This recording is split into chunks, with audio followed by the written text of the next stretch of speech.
Hi everyone, happy Sunday. I want to come on here so I can do my review on The Widows movie by director Steve McQueen. I went and saw this movie Friday night with my boys and I was impressed. This is a good movie. I guess if I had to give it a score, okay, hold on. If you like my video, please make sure you press like. Comment at the bottom if you have any questions or something you want to discuss. I'm happy to interact with you. And if you like to subscribe, please go ahead and hit the subscription option there and the notification bell so you can be notified when I make new videos. Okay. So anyway, this is by, like I said, director Steve McQueen. And in the movie, of course, the lead role is Viola Davis from How to Get Away with Murder and multiple movies. If you don't know who Viola Davis is, you need to crawl out from under that rock, okay? Um, Liam Neeson plays her husband in this movie, and that's an interesting pair there. Okay, we also have Michelle Rodriguez from Fast and Furious franchise. And then we have Elizabeth Debicki. I have never heard of her before. She did a good job in this movie. And one thing I have to say about her, she's tall. Like when she's standing next to the other women in this movie, she is tall. If you see the movie, you're going to see exactly what I'm talking about. And then we have the one I'm freaking out. I love her, Cynthia Erivo. And if you saw my review I did on Bad Times at the El Royale, that's where I first saw her at. And she was so good in that movie. And in this movie, she's not a starring role, but she is an extremely strong role. In this movie, she's the dark-skinned sister. I guess I should say the other dark-skinned sister, but she has bleach blonde hair, little afro bleach blonde hair. Beautiful girl, beautiful. Her body is phenomenal, and her presence is felt throughout this entire movie. I'll even say that at one point I was so glad the movie theater that I went to, there was a lot of black folks in it, a lot of black folks, and just for me, because I tend to make little comments during the movie. That's I can't be quiet. You know, if something speaks to me, I'm gonna speak back to it.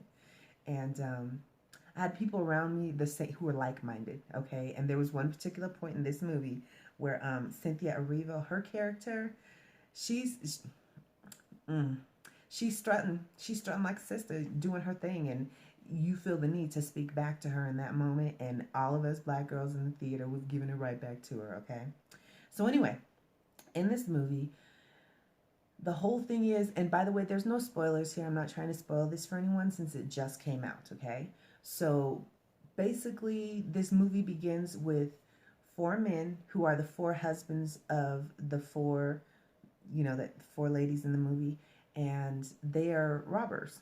They're robbers, and apparently they robbed uh, from somebody that you come into contact with later, of course.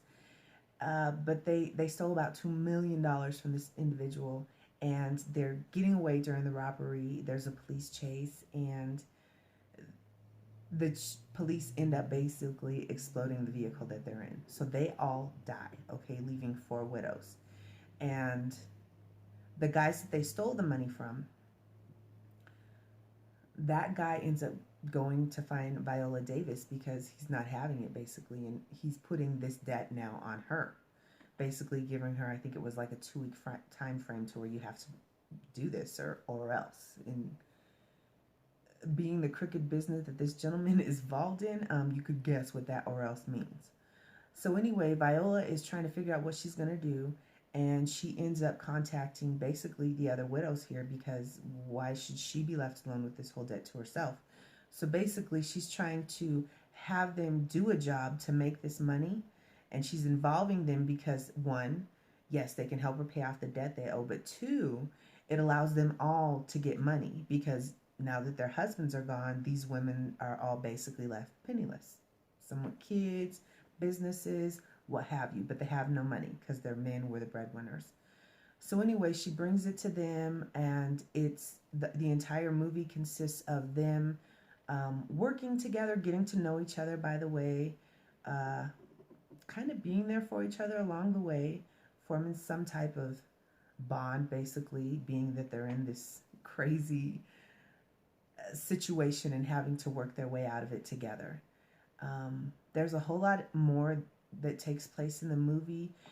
There's what's going on now, and for each of them, there's sort of flashbacks letting you know exactly the relationship they had with their husband, how their family was functioning, and so there's back and forth. However, I will say that in this movie, they did a good job, between what's going on right now and flashing back to what brought us up to this point. It was very good because sometimes a director can, or editor, I don't know who's in charge of this, but they can get a little carried away with that and sort of leave you confused as to, wait, what did I just see?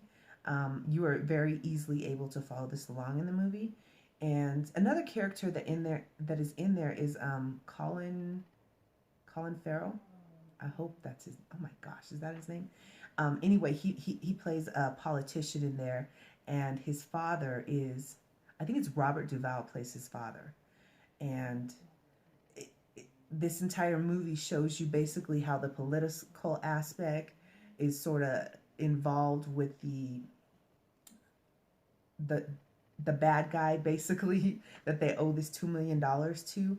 Of course, politics always going to intertwine with some kind of goon type stuff going on. We may want to believe that it's all nice and pretty and law abiding, but there's plenty of people that dip into the dark side of things to get money or to make things happen, and that's what we have going on here.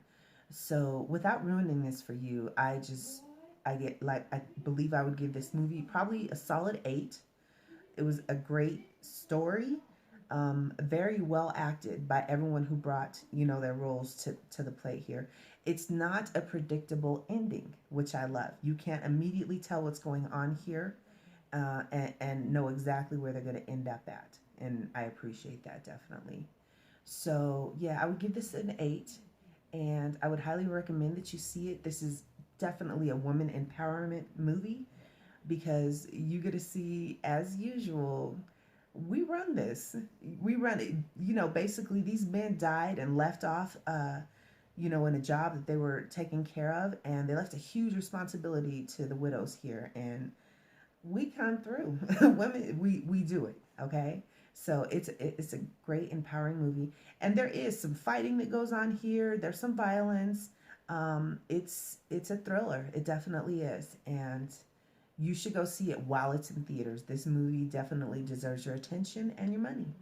So I hope you enjoyed my review on Widows. Take a peek at it and leave me a comment. Let me know what you think, okay? Thanks. Bye-bye.